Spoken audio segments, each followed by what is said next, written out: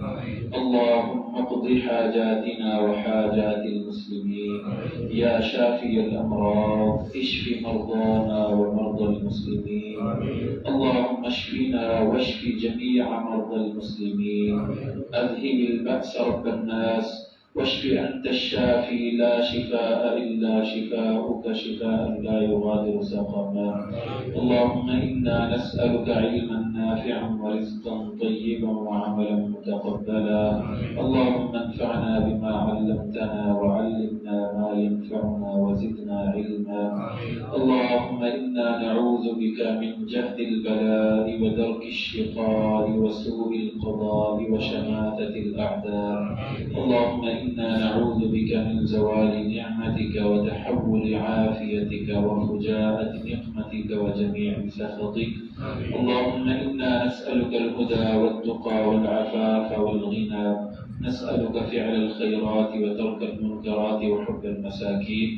اللهم إنا نسألك حبك وحب من يحبك وحب عمل صالح يقربنا إلى حبك. اللهم اكفنا بحلالك عن حرامك وأغننا بفضلك عمن سواك. اللهم إنك عفو تحب العفو فاعف عنا. اللهم إنك عفو تحب العفو فاعف عنا. اللهم إنك عفو تحب العفو فاعف عنا. سبحان ربك رب العزة عما يصفون وسلام على المرسلين والحمد لله رب العالمين. آمین۔